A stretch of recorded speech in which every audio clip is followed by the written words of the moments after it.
Alors, dans la question suivante, il est question d'une suite. Et là, vous devez anticiper cet exercice très classique. La question A, on vous demande de produire une comparaison entre quelque chose en n plus 1 et quelque chose en n. Alors, votre suite est récurrente. Néanmoins, ici, vous devez anticiper qu'on ne va pas faire une démonstration par récurrence. Ça, comme on produit une relation entre du n et du n plus 1, c'est plutôt une relation qu'on va chercher à montrer de matière directe et qu'on va utiliser pour la question suivante, qui, elle, va se démontrer par récurrence. Et en particulier, l'hérédité, c'est-à-dire ce lien entre le n et le n plus 1, eh bien, c'est là où on utilisera la question A.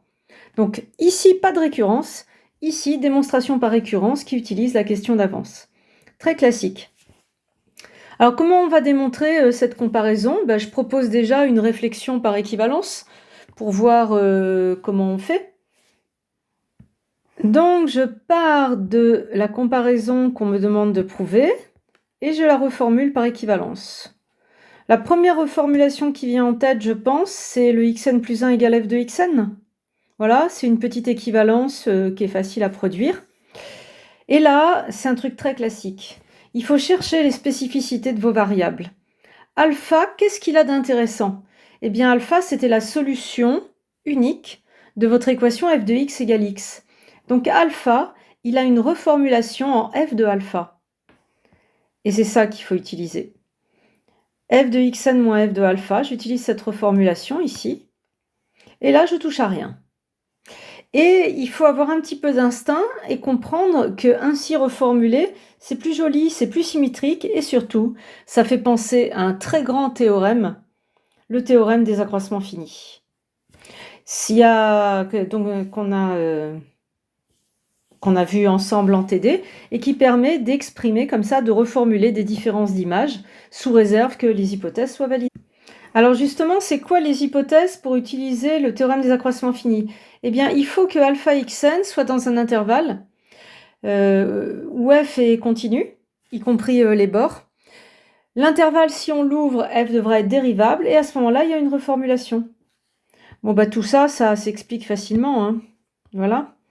F, elle est continue sur 3, 4, on l'a déjà dit plein de fois. Elle est dérivable sur 3, 4, c'est évident. On peut l'affirmer.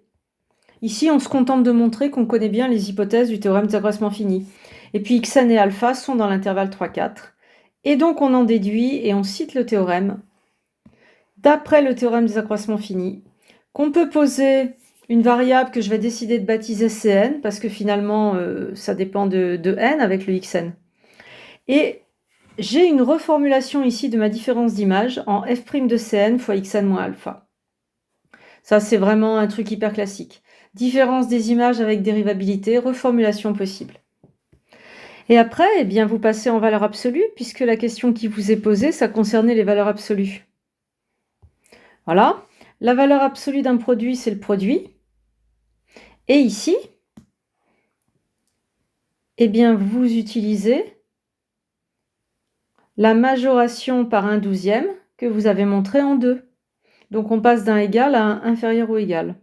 Si vous préférez, vous pouvez aussi utiliser l'inégalité des accroissements finis dans cet exercice. C'est comme on veut. Mais donc là, vous pouvez comprendre que par équivalence, ça y est, vous avez atteint votre objectif. Valeur absolue de xn plus 1 moins alpha, plus petit que 1/12 de valeur absolue de xn moins alpha. Donc pour mon groupe de chimistes, comme je vous l'ai dit, je pense que c'est la question peut-être la plus difficile de l'exercice, même si elle est assez classique. Voilà. Et du coup, peut-être que pour vous, ça va être plus simple de regarder la prochaine vidéo où c'est une récurrence classique. Voilà. À bientôt pour la suite de cet exo. J'oublie simplement... Oui. À tout de suite.